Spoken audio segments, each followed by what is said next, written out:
Bapak, Ibu, saudara-saudaraku, dan anak-anak, selamat berjumpa kembali dalam kasih Kristus. Kita bersama-sama kali ini akan merenungkan firman Tuhan kembali, dan kita akan merenungkan firman Tuhan dari Injil Matius pasal 4 ayat 1 sampai ayat 11. Sebelum kita membaca Alkitab, tentu saja kita berdoa terlebih dahulu. Kita minta pertolongan Roh Kudus memimpin kita. Mari kita berdoa. Ya Bapa yang baik, kami bersyukur kalau Engkau masih memberi kepada kami kekuatan, kemampuan, kesehatan untuk kembali merenungkan firman-Mu. Ya Bapa, berikanlah kami hikmat-Mu supaya kami lebih dekat lagi kepadamu. Bersabdalah ya Bapa. Di dalam nama Tuhan Yesus Kristus, kami berdoa. Amin. Inilah firman Tuhan. Maka Yesus dibawa oleh Roh ke padang gurun untuk dicobai iblis. Dan setelah berpuasa 40 hari dan 40 malam, akhirnya laparlah Yesus. Lalu datanglah si pencoba itu dan berkata kepadanya, "Jika engkau anak Allah, perintahkanlah supaya batu-batu ini menjadi roti." Tetapi Yesus menjawab, "Ada tertulis, manusia hidup bukan dari roti saja, tetapi dari setiap firman yang keluar dari mulut Allah." Kemudian iblis membawanya ke kota suci dan menempatkan dia di bubungan bait Allah. Lalu berkata kepadanya, "Jika engkau anak Allah, jatuhkanlah dirimu ke bawah. Sebab ada tertulis mengenai engkau, Ia akan memerintahkan malaikat-malaikatnya, dan mereka akan mematang engkau di atas tangannya, supaya kakimu jangan terantuk kepada batu." Yesus berkata kepadanya, "Ada pula tertulis, janganlah engkau mencobai Tuhan Allahmu." Dan iblis itu membawanya pula ke atas gunung yang sangat tinggi dan memperlihatkan kepadanya semua kerajaan dunia dengan kemegahannya. Dan berkata kepadanya, "Semua itu akan kuberikan kepadamu jika engkau sujud menyembah aku." Maka berkatalah Yesus kepadanya, "Enyahlah iblis, sebab ada tertulis, engkau harus menyembah Tuhan Allahmu, dan hanya kepada Dia sajalah engkau berbakti." Lalu iblis meninggalkan dia, dan lihatlah, malaikat-malaikat datang melayani Yesus. Demikianlah firman Tuhan. Berbahagialah kita yang suka mendengarnya dan yang memelihara dalam kehidupan kita sehari-hari. Haleluya. Bapak, Ibu, saudara-saudaraku, dan anak-anak, ada 3 hal yang sering menantang kita dan membuat kita exciting. Yang pertama adalah materi. Yang kedua, harga diri. Dan yang ketiga, kekuasaan. Pertanyaannya adalah, apakah itu semua adalah dasar dari hidup ini? Materi. Tentu saja kita tidak dapat mengelak bahwa kita membutuhkannya untuk hidup ini. Makan, tidur, tinggal, belajar, kerja, rekreasi, kita membutuhkan itu semua. Dan oleh karena itu kita membutuhkan materi. Jika itu semua diperoleh berdasar dari hasil kerja keras dan usaha kita yang benar, maka tentulah kita akan sangat mendukungnya. Tetapi saudara-saudaraku, Bapak, Ibu, dan anak-anak, berapa banyak orang yang akibat materi lalu ia menghalalkan segala cara apapun untuk memperolehnya? Bahkan ada yang memanfaatkan agama, bahasanya, pakaiannya, lalu kemudian memelintirnya begitu rupa untuk materi. Tentang harga diri, Wikipedia menerjemahkannya dengan pandangan keseluruhan seseorang tentang dirinya. Nah, harga diri ini seringkali terusik oleh karena pandangan orang sekitar tentang diri. Jika harga diri ini berdasarkan pandangan atau desakan orang lain, maka ia akan sangat rapuh, menjadi mudah terombang-ambing. Mengapa? Karena orang di sekitar itu kan banyak, dan juga mereka berbeda satu dengan yang lain. Terlebih lagi jika orang-orang itu tidak memiliki harga diri yang baik dan benar, jadilah hidup ini dapat dipenuhi oleh malapetaka. Karena untuk itu kita bisa disetir oleh orang lain dan menjadi alat orang itu untuk melakukan kejahatan, namun juga dapat mencelakai diri sendiri. Mengapa demikian? Karena kita tidak akan pernah cukup untuk memenuhi keinginan orang lain yang banyak tadi. Kita bisa jadi stres dan depresi. Lagi pula saudara-saudaraku, karena kendali orang lain pada hidup kita itu dapat membuat kita merasa tidak pernah cukup puas, yang akhirnya membuat kita tidak dapat bersyukur. Lalu tentang kekuasaan yang banyak dikehendaki orang. Kekuasaan membuat seorang dapat memimpin dan mengatur, memerintah secara baik atau buruk. Tentu ia dapat menjadi baik jika dipegang oleh seorang yang benar dan baik.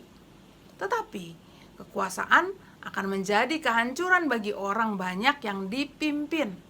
Dapat berlaku selama ia memimpin 30 tahun misalnya, atau lalu akibat kehancurannya bisa berjalan terus lama, lalu menurun pada generasi pemimpin berikutnya, dan tidak akan berhenti jika tidak ada seorang yang berani mengubahnya atau memperbaikinya.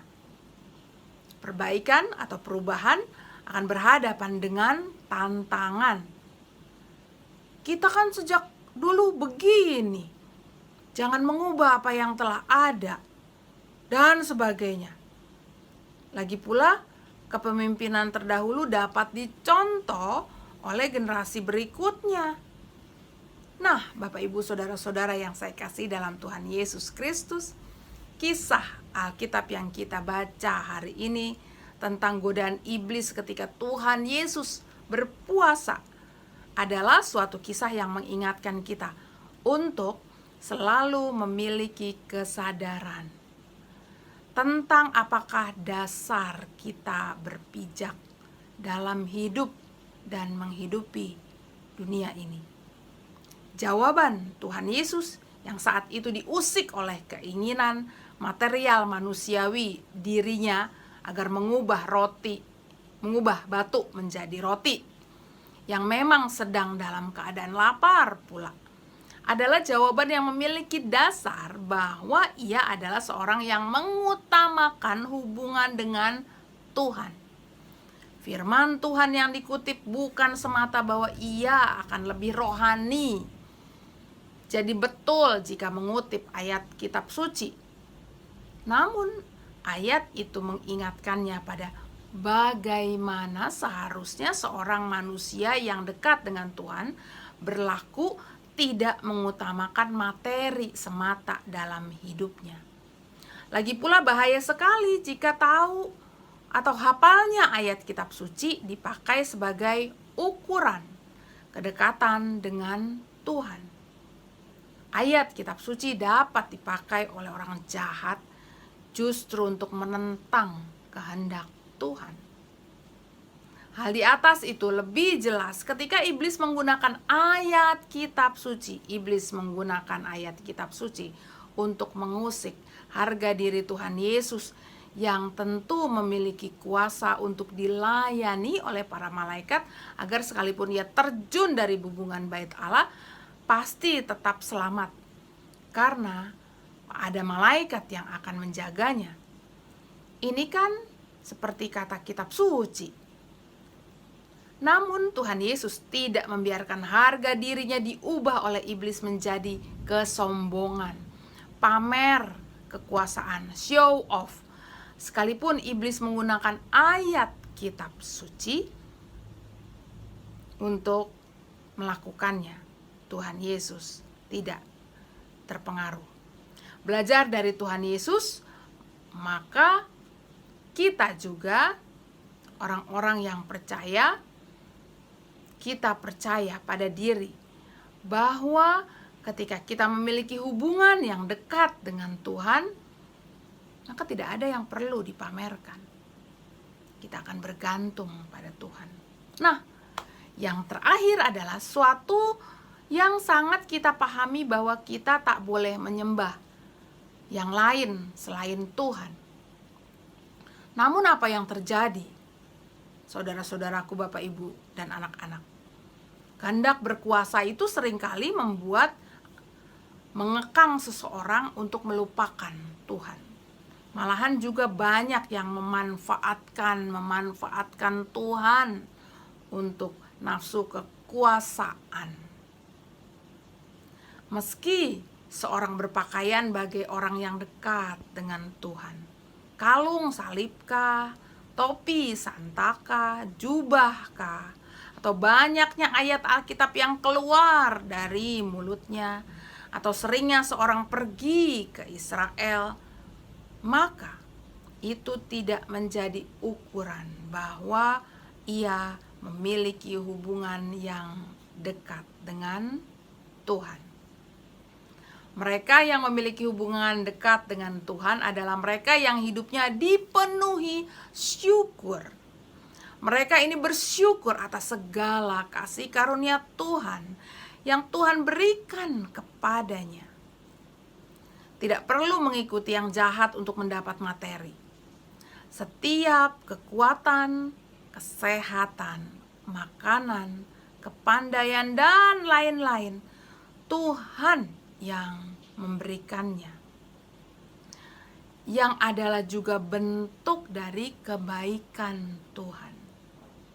Dengan demikian, malah ia dapat dan dengan senang hati berbagi berkat, materi, kepandaian, kemampuannya untuk saudaranya dan sesamanya.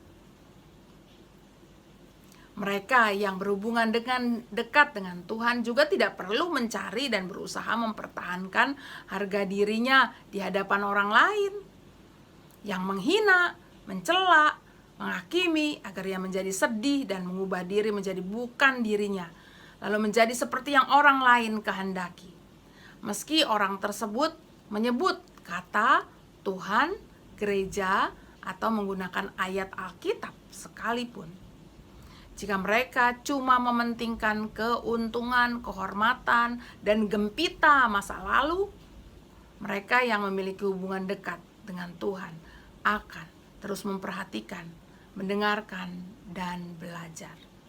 Melakukan dan berpihak pada segala yang membuat diri dan orang di sekitarnya menjadi lebih dekat pada Tuhan dalam kebenaran, kebaikan, dan keadilan Tuhan yang sejati. Dengan demikian, kekuasaan tidak menjadi tujuan hidup.